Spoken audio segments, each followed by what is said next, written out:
Hey, what is up guys, Syed here, and today I am with Jay, an Alfa Romeo enthusiast, and we are in the 2021 Alfa Romeo Giulia Veloce.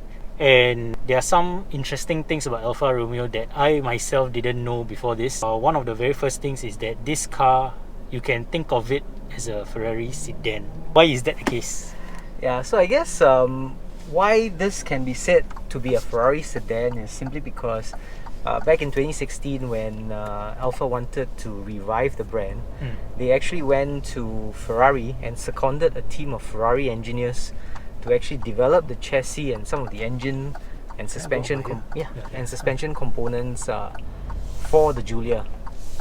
So they literally seconded the head guy from Ferrari who actually did the 458 Speciale. They got him to actually hit the project, the Giulia project, and with his input and with his technical know-how, the Giugiaro platform was actually developed for Alfa. So that's why it's not only the engine. Like I know that the Quadrifoglio actually shares a lot of similarities with the California T engine from Ferrari, but not only that, it's actually the chassis also. Yeah, so that's why a lot of people say that if actually Ferrari ever developed or rather produced a four-door sedan, it will drive and feel something very similar to this. So basically, the underpinnings of this car is created by Ferrari engineers. Yes. With Ferrari specialty, Ferrari technology. That's why it's considered a Ferrari sedan. Yes. Okay, but you're not paying the Ferrari pricing lah. Of course. Okay, nice. And then another thing is also, this car competes with some of the best sedans in the market, like your BMW 340 sport sedans lah. Yep. BMW 340, Mercedes C300, Jaguar XE, Volvo S60. Yep. So just on paper, right, this looks like a very promising alternative. Why is that? I guess where Alfa stands out is in 2 or 3 areas lah. Primarily, I guess, is design. Yes, definitely. Yeah. So very eye-catching. Yeah. This is a car that you will turn around to look. Correct. And if you watch the Alfa Super review, Roger actually gets quite a lot of compliments lah with his base level Giulia. Yeah. Sorry, you were saying? Yeah. So I mean, in Singapore context, the 3 Series, the C Class, it's so common and it's to a certain extent become very boring. So when you see a Giulia, it really catches your eye. Yes. And the Italians just have a way of designing beautiful cars. I mean, it started way back in the 156 to the 159, and now the Giulia.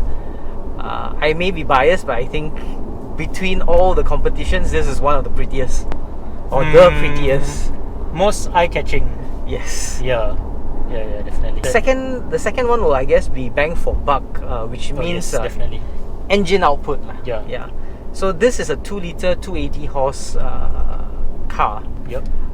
If you were to look at Mercedes and BMW and even other makes like Jaguar and all, there's nothing really in this price bracket with that kind of power. Yes. And that kind of technology also, I'm guessing. Correct. Yeah.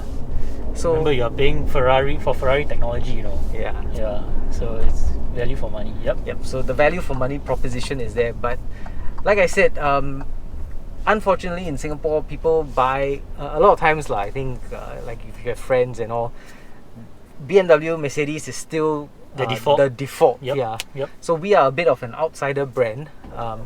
Of course, in the past, yes, Alfa Romeos have had their issue with reliability, but I think in the newer cars like the Giulias and all, a lot of that issues have been addressed because a lot of the underpinnings are actually German. Yeah, you mentioned something like that, like the electronics are German. Yes, so everything is Bosch, Gearbox is a ZF. Yeah, the ECU you mentioned is Bosch. Bosch, yeah. And then the transmission ZF, engine is Italian from Ferrari. Yeah.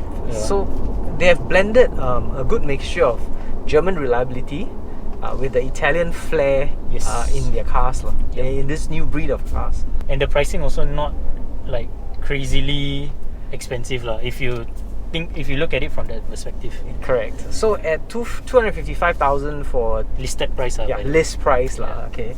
for a 2-liter 280 horsepower car, I think Italian car, yeah, I think we we are not that overpriced, I guess. Yep, agree. Yeah. Agree. Because a similar say a 320 Sport right now listed is already 268. Similarly, a C300 is also way above above our price Because you're point. paying for the brand. The brand, true. Is there a third reason why Alfa as compared to the competition? I guess for me, it personally is to stand out. Yes. I don't like to drive what everybody else Yes. drives. Yep.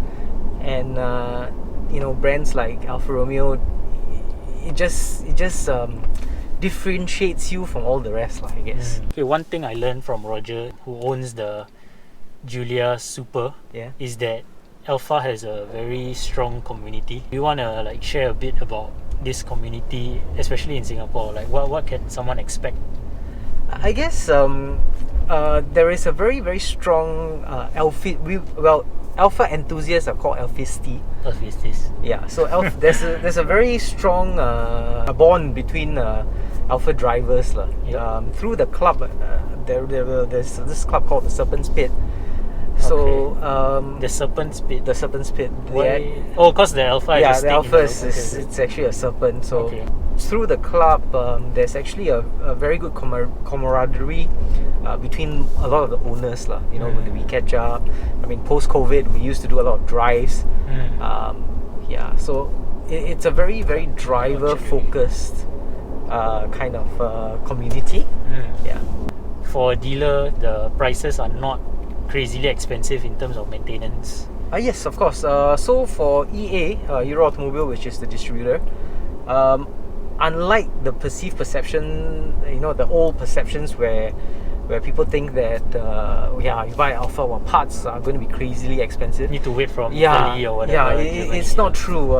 In fact, in terms of cost for major components, it's actually lower than some of the BMW and Mercedes makes. And because now a lot of things are actually German, so you can actually relatively easily get parts for the newer breeds of cars. I guess driving an Alpha is a very different experience. You have to get behind the wheel and actually drive the car before you understand why people buy the car. Yes. Very true. Very, very true.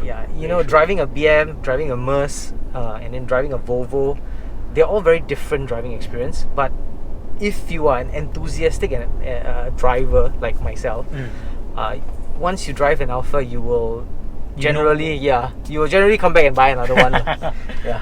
All right. Yep.